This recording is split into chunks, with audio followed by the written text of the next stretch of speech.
Welcome to the Del Walmsley Radio Show. Listen and grow as Del questions the status quo, encourages you to think differently, and empowers you to make a better life. Get ready as Del challenges core beliefs, seeks the truth, and reveals the roadmap to the lifestyle you really want.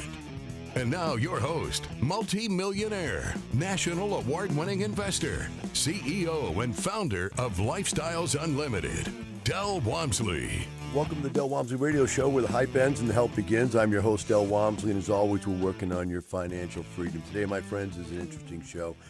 It is one of the shows where we go to the mailbag, but there's also a bunch of news going on right now that's just all over the place. And I'm going to get to the stuff that I set aside from the mailbag first.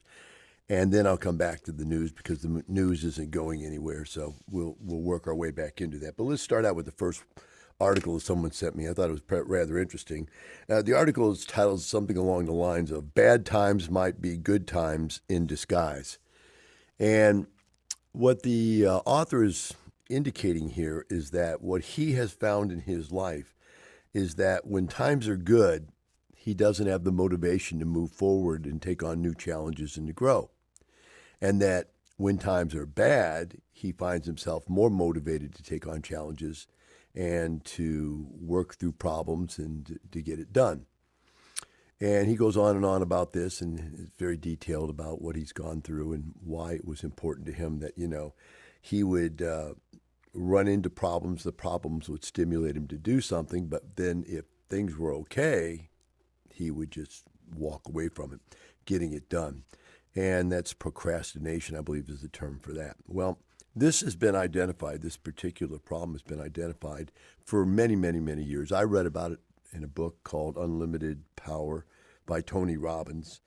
And he talked about this concept that no one will make any changes in their life because we have homeostasis. We want to stay right where we're at. We want it to be as easy as possible in our life. We don't want change. We don't like change. And so no one will make changes in their life until the pain of staying the same is greater than the pain of change. So just think through that a second here. I got to do something.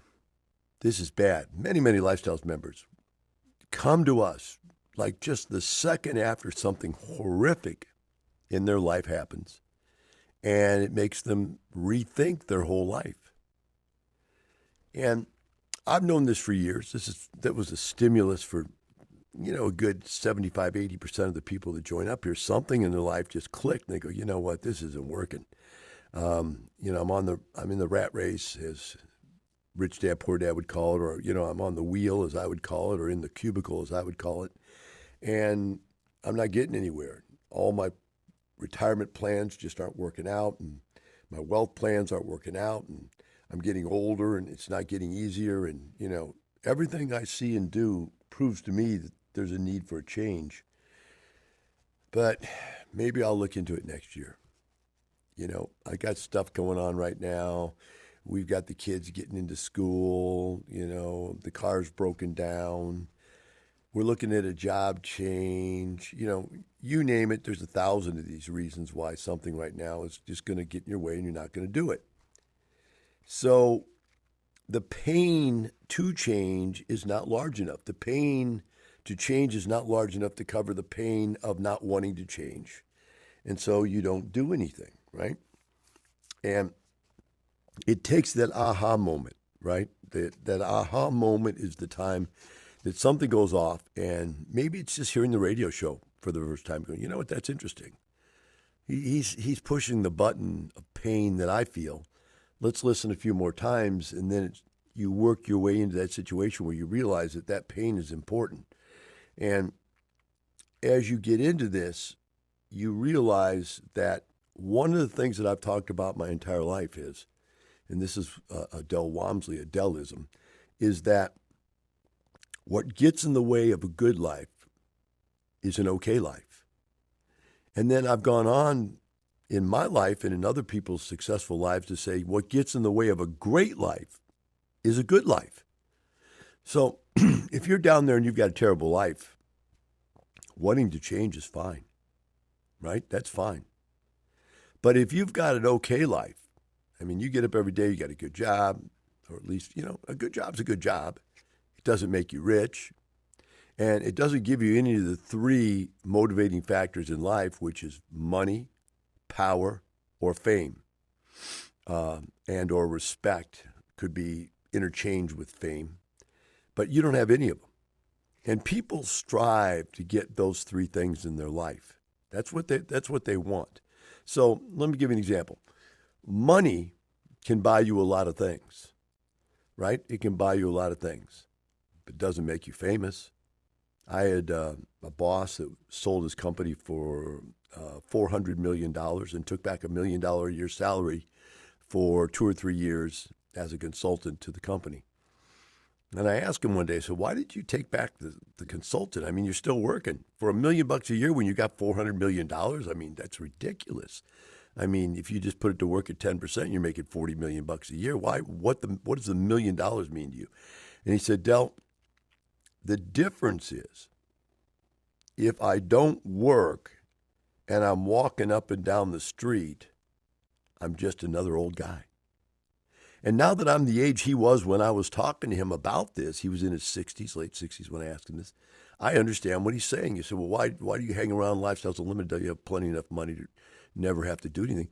But because I went to this flower store the other day and 2 people grabbed me at the flower store. Hey, you're Del Walmsley, right? I said, yeah. And that feels good. And to know you're touching people out there's lives, that feels good. And they're telling me, hey, man, it's great. I did this, I did that.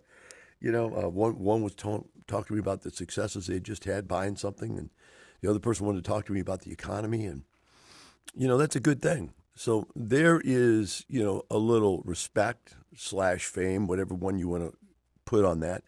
But then there's a thing called power, and power is something where, like, I own 27 companies, and actually I keep saying 27. It's more than that. In fact, I was sitting with my CPA just yesterday, and we were getting ready to do the tax return for the year, whatever it is, April 10th or 11th or whatever it was. I was sitting in there. And I had so many companies, we lost a few. And we had to call up my CFO and said, hey, we're missing a few of these companies. Oh, yeah, okay. And he sent them over and so forth. And the same thing with me. I own a bunch of real estate that I forgot to put in all the income and expenses from some of the real estate that I owned because I owned so much of it, I didn't even get it all corralled quick enough and correctly type thing. And so when you look at that situation, to be able to have so many people's lives in your hands, jobs and places for people to live and employment of people's life that controls their whole life, their employment does, that's a lot of power. You wield a lot of power there. So in that situation, and of course, money, wealth has its own perks. We all know what money can buy us. It can buy us all kinds of things. But money can't necessarily buy you power. Let me give you an example. There was this lady down at the Section 8 housing department, and I used to go in there to get my Section 8 housing contracts, and she was just on the bottom of the barrel of human being life. I mean, an amoeba of a human being. I mean, the way she looked, the way she spoke, her education, everything about her, she was a scumbag person. But man, she wielded that power. She didn't give you a Section 8 contract, you didn't get one. If she didn't want you, if she wanted to make you wait all day in her waiting room, she could make you wait all day. Didn't matter. If you were a billionaire, she could make you wait all day long. She had power, and she loved it. I know she had no money, right? She definitely had no respect. In fact, she had hatred. Everybody who dealt with her hated her. But she had power. So people are searching for these 3 different characteristics in life. And as they go out and start businesses or want to start businesses or want to get out of their job or they want a good job, they're searching for all 3 of those out there, but more one than another or another in most cases. So if a guy's got a good job, he is his job. Think about this for a second. You are your job. That's where you get your respect from. So what do? Who are you? I'm a fireman. I'm a rocket scientist. I'm a mother. I'm a stay-at-home mother. I'm a working mother, right? Everything that you have in life, you are telling people who you are based on where you get your pride from. Where do you get your fulfillment from?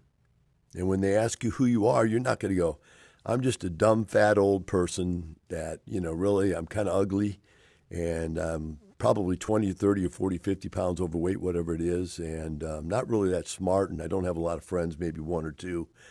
I got a kid, my kid's an idiot, or I got 3 kids, my kids are really not that good. I got one's not bad, but you don't get that. You get, I'm a fireman, I'm a rocket scientist, I'm an engineer, I'm an accountant, I'm a CPA, I'm a salesman.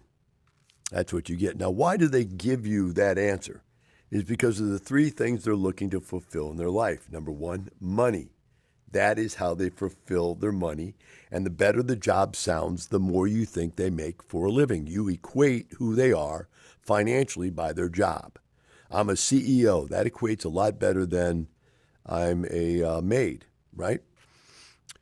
So you equate wealth. Second thing is you equate their power. What position do you have? Like a lot of guys will preface that their job is, I'm not an engineer. I'm vice president. I'm an engineer that's a vice president in charge of marketing and sales, or vice president in charge of production, or design, whatever it is. They throw their title in on top of what their job is because that gives them a little more power, right? A little more prestige. And then, of course, their pride and their respect comes, and really their power comes from being at work. So at work, do you have power over people? I mean, you could be a low-level manager. You could be a shift supervisor at Taco Bell and have power over 10 people in life. And they respect you because you dominate what they can do and can't do, and so on and so forth. Least-wise in your own mind, right? You're thinking you're that person. So if a person's job gives them all 3 of the things that people strive for in life, how can they even consider leaving their job? The word retirement connotates the end of something, not the beginning. Retirement connotates, I'm a has-been, I'm washed up, I'm over, I'm dead, I'm tired, I can't do anything, get rid of me, go on. Whereas my retirement concept is I replace my earned income with passive income. I'm still the same person. I still have the same or more income. In fact, I've had more income every year since I retired when I was 34 years old. And I continue to have more every year. I just came back from the CPA. Another year is better than the year before. It just keeps happening. Why does it do that? Because I buy more real estate. In fact, yesterday, I got an offer accepted on another piece of real estate that I'm buying. I've got another offer out yesterday that I haven't got the answer back from yet. I've got another apartment that I'm looking at right now. Every year, I buy more stuff, and every year that more stuff makes me more money. So when you try to rationalize leaving not only your income, but your point of influence and your respect, your reputation, and your title, especially if you went to college to get a degree to get you that title, it's very, very difficult. So what I'm saying to you is this is a situation where some people, a okay life gets in the way of a good life because they're not willing to give up the current living money to invest in something to make their life better, even though they're living a mediocre, right? A mediocre lifestyle. They're living a life of quiet desperation, but maybe it's better than their brother is, their sister is, or their mother and father did. It's still better than somebody else, so it's okay. That's why I'm not willing to change that to go somewhere better. Somebody else might have this good life where they've got this great job and they make good money and they've got a lot of respect and so on and so forth. They've got lots of all 3 of the things they want in life, but they don't have everything they want in life. And they're not willing to leave those things that they have to go get something better. Now, I'm going to share something with you that many of you don't have the opportunity to fall into to understand. But you get to a level, every one of us gets to a level where you're okay. And the key to becoming more in life is to allow yourself to feel okay and yet still move forward. So I'm at the point where I've got more money than I'll ever live to use. I've got more respect than I actually probably deserve as a human being in life, and I've got power over all kinds of things that I'm in touch with, that I control. So why do I want more? Because I've trained myself to understand that that feeling of complacency is a lie. That if I would have believed it when I was poor, if I would have believed it when I was a fat guy, I never would have became a professional bodybuilder, or not a professional, but a competitive bodybuilder. My daughter, by the way, is a professional bodybuilder. I never would have gone out and made the money I've made. I would have been satisfied when I was a millionaire. No way would I have thought about, how do you become a billionaire? What's the next level? How do you get there? I never would have thought about that. I would have been happy with just being a millionaire. And so it's only because I've trained myself to not be satiated, to not be satisfied with where I'm at. Now, at the same time, to be happy, and this is imperative. If you're going to be happy, you have to allow yourself to be satiated. You have to go, I got everything I want. I really don't need any more stuff. I don't need to go buy a Ferrari. What would I do with a Ferrari? Park it in the garage, let it sit there. I bought a UTV, all-terrain vehicle. I thought I was going to get out and start running all-terrain vehicles. I had 2 or 3 friends who went and bought motorhomes, and they're dragging, Jeeps behind them, and, they were going on these off-road things. Like, boy, that really looks like fun. I could afford it. Let's go buy one. I bought one. Never used it. In fact, it's for sale. So anybody out there, remember this. What gets in the way of a great life is a good life. We'll be right back with the Del Walmsley Radio Show.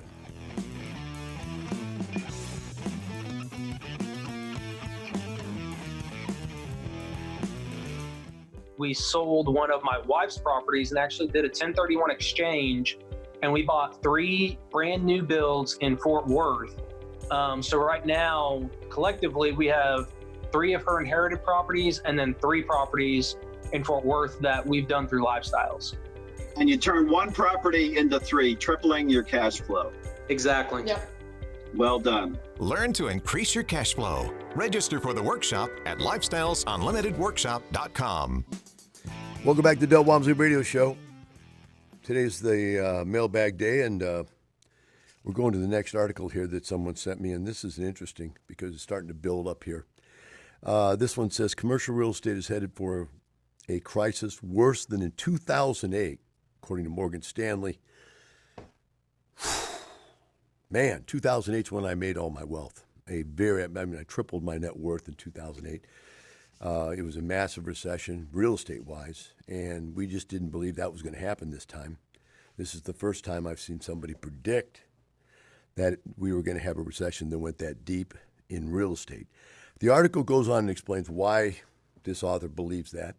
He talks about the fact that there's $2.9 trillion, get that, not billion, trillion dollars worth of mortgages out there, commercial mortgages, that is, just on apartment complexes, buildings, and so forth, that need to be refinanced in the next couple of years. Well, if you're a beginner, you don't understand this, let me explain to you what's happened. If you already have been in this business, you understand what's happening. It's that for the last couple of years, prices have been astronomically high. They've been going up since 2008, they've been going nothing but up, right? And to make the prices get higher, to allow the prices to be higher and people still to be able to buy real estate, they had to lower the interest rates. So they lowered the interest rates. Finally, the interest rates got so low, the banks couldn't actually offer interest rates low enough for people to buy stuff, so they started offering them adjustable rate mortgages, which basically said, we're going to let you have 1 or 2 years of really low interest, and we're going to give you interest-only payments, which means there's no principal to the payments. So your payment's going to be so low, even though you're paying way too much for this property, there's going to be the opportunity for you to afford it, right? In the short term anyway, until you can, quote unquote, increase its operational income or reduce its operational expenses, which we all know expenses don't go down, they go up. Property taxes have gone up radically in states where there are property taxes because the values of the real estate what the taxes are based on, and asset values have gone up radically, so property tax has gone up radically. Then you've got insurance has almost, it has doubled recently. And that's because of two things. One, you're insuring a larger asset value. And two, the hurricanes that have hit, repeated hurricanes that have hit over and over again. So the insurance companies are pulling out. There's only a few left, and they're not making any money. And so they're charging higher and higher and higher rates to stay in the business. So the assumption that you're going to be able to buy this thing and you're going to be able to make more money in the future when the interest rates go back up or when the interest-only payments go away is a faulty assumption in most cases. So what's happened?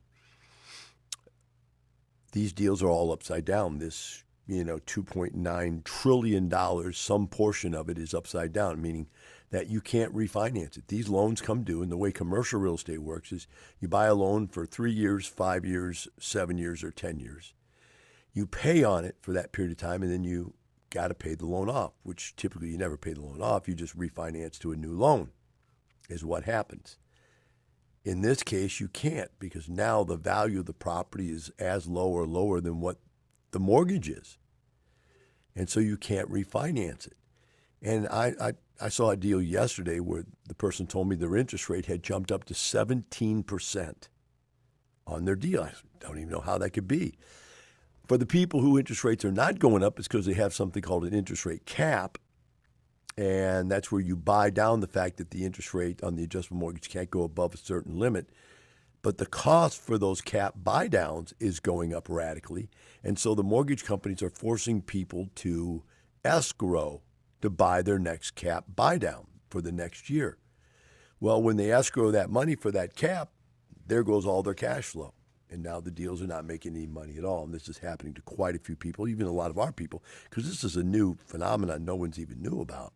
They came up with this thing because this whole banking disaster, and by the way, it is a banking disaster based on bankers doing stupid things to sell loans when prices were too high.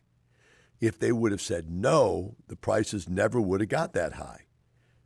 They couldn't have, because if you can't get a loan, you can't sell your property for the price you want to get for it. So they were holding the economy up when the government wanted them to hold the economy up to do that kind of stuff. And now the government's trying to take the economy back down again. And so people are getting stuck in the middle of this governmental change, right? Because of inflation being bad. And so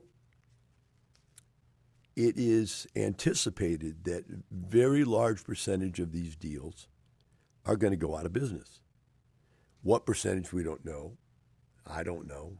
I don't even think the people in the know, but there's quite a few. We've looked at our portfolios of all of our members, and we see quite a few people that are in a bad situation where the cash flow is gone because they're making them escrow for these interest rate caps. The loans that are coming due are problematic because there's not enough equity to refinance them. You're going to have to bring money to the table to refinance them, or you're going to have to sell them, and in many cases, you might even be selling them at a loss. So that's the problem this article is talking about. Now, let's go one step further and tag another article on. Guy sent me an article yesterday. Basically, here's what it said. Houston, Texas. Dallas investor comes to Houston in 2021 and buys 3,200 units. By 2023, last week, those 3,200 units got foreclosed on. He bought the highest price possible. He got the worst lending possible, adjustable rate interest rates. He's being forced to pay these cap rate hikes to, cap for the interest rate cap hikes, and escrow for them. No cash flow, can't pay his bills, goes out of business. Has a non-recourse note, which means they can't come after him for anything. He just mails the keys back to him, says, I don't want them. Come get them. The mortgage company comes and says, okay. Mortgage company takes them, sells one to a friend of theirs, takes the rest of them, sells them to somebody else, or lets them take over the properties and, they go on down their way. and they devaluate it. They write it off their books. They take it as a loss. The Fed gives them a tax deduction, and we all pay for it. That's how it works. The big boys don't lose money, guys. They really don't. The big boys don't lose money at all. And you got to be aware of that. You just got to be aware that that's the way it works, that the big guys don't lose money. So, what does this mean?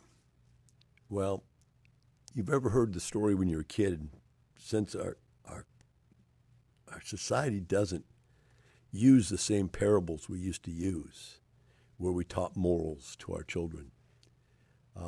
You might not have heard this one, but when I was a kid, there was a story about someone sticking their finger in a dike, trying to hold the whole dike, which is a dam, from breaking and destroying the city below the dam.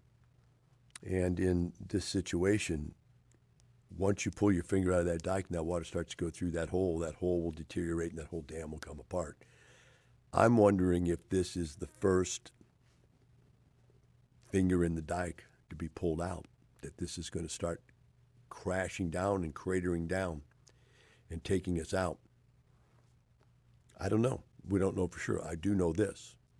I went into contract yesterday on a real estate deal at the highest cap rate that I've seen, get this, in 10 years. At which the highest cap rate means the lowest price. I paid the lowest price for a property that I have paid in 10 years. Now that's unbelievable, right? That's unbelievable. And the very day that I'm getting this lowest price possible, these people are being foreclosed on. So in my brain, you just got to link these things up. I'm getting great prices. These people are going out of business. More of these deals are going to come along because even people that aren't going out of business are going to see people going out of business go, you know what, this Dell guy I buy, he's not giving me what I want, but man, if he'll give me something, get me out of this thing, because nobody else I can sell to can even get financing because the financing won't work anymore. And so if Dell will come along and buy it, then man, I'm going to sell it to him for whatever price that we can come to, which is going to be a whole lot less than what it's probably even worth. So there you go.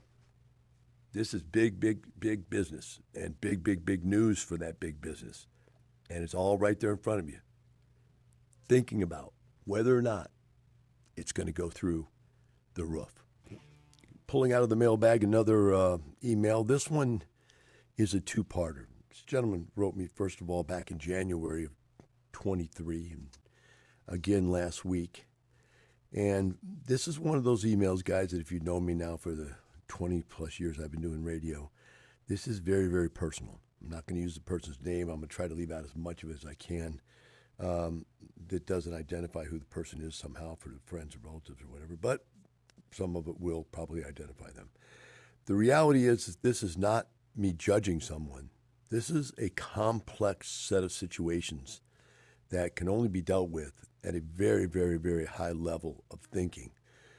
But the problem was created at a very, very low level of thinking. So let me start from there. It says, Del, I want to thank you for your inspiration. That will change how I think. There's the starting point. He's starting to think differently. My backstory, I'll be 66 in spring. I work full time. I love my job. Just celebrated 30 years of service. So his job's everything.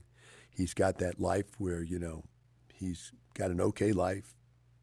He's made it through life. He's 66. He's still working, been at the same job for 30 years. I have 5 children. Now we know where he gets his pride from.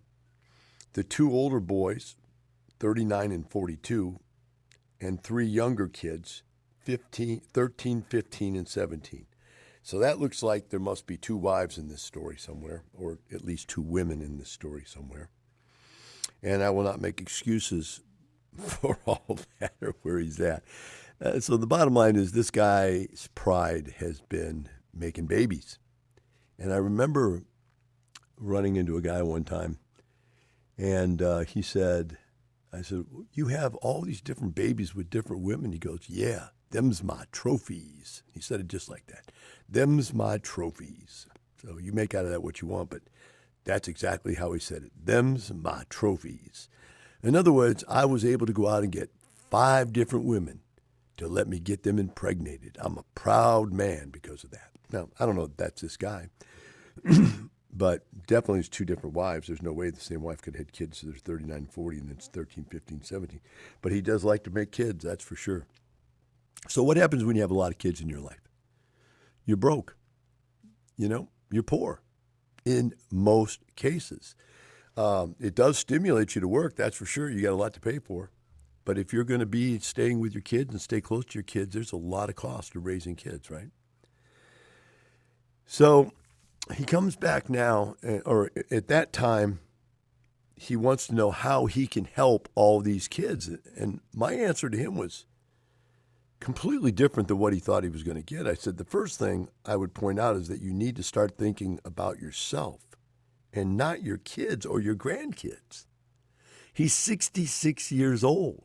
He's still working a full-time job. Why is he contacting me about taking care of his kids and grandkids? He needs to take care of himself. Why? This is what they tell you. Why should you do it this way? Why? This is what they tell you when you get on an airplane.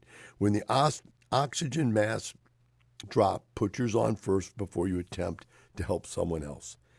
Start with figuring out how to buy one rental house and add passive income to your life. That was simply what I told him. So you understand what I'm saying here. You've got all this idea. I have this radio show and all these guys are making all these millions and I want to make all those millions and leave them to my kids and grandkids. Dude, the first thing you need to do is retire. Until you can take care of yourself, giving your money away to other people doesn't make a lot of sense. I've never understood that.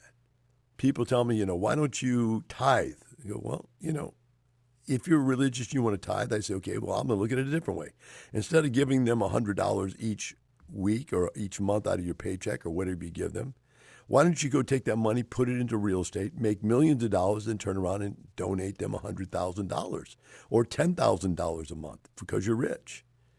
You see, it's even in the Bible when they talk about the talents. The father went away and left his talents, which, by the way, I think is money in the Bible. And he said he left his talents, but also is obvious for what you do with your life, with what you have as talent to work with. You have money, you have skill, you have knowledge, whatever to work with. He said he left the talents to these three kids, and one kid buried his talents. One kid just made sure it was safe, that it didn't lose any. And the other kid went out and multiplied them. He came back, took all the talents from the other kids, and gave the kid to multiply. He said, you've wasted your talents. You wasted my talents. You didn't use them. That's what's happening with this guy. He's wasting his talents away. He's wasting his money away, his life away. He's spending it all on all these kids instead of investing it, becoming rich so that all these kids could have a wonderful life. He's not going to be able to get there unless he changes that type of thinking, right? So he then comes back and emails me again, and I got to be brief on this. He said, I have an opportunity to get into my first property. My girlfriend also now wants to do this with me. There we go. Now he's with another girlfriend, unless she's the one that had the 13, 15, 17. Maybe that's the case. She is in the middle of buying her sister out of her parents' home and another rental house she has managed for her parents. Okay, so now she's buying out some family real estate. She is currently renting out her own house as she moved in to care for her mother, and who is, she did that 2 years ago, and who is in later days of her dementia. During this time, for caring for her mother, her father died and passed away and left everything to her and her sister. Her sister doesn't want her half of the two houses, and on top of that, her father left her a majority interest in a building in Philippines. Can you give us some help? Well, the first thing I'm always tell people to be leery of is watch out getting into business with someone that you're not married to, right?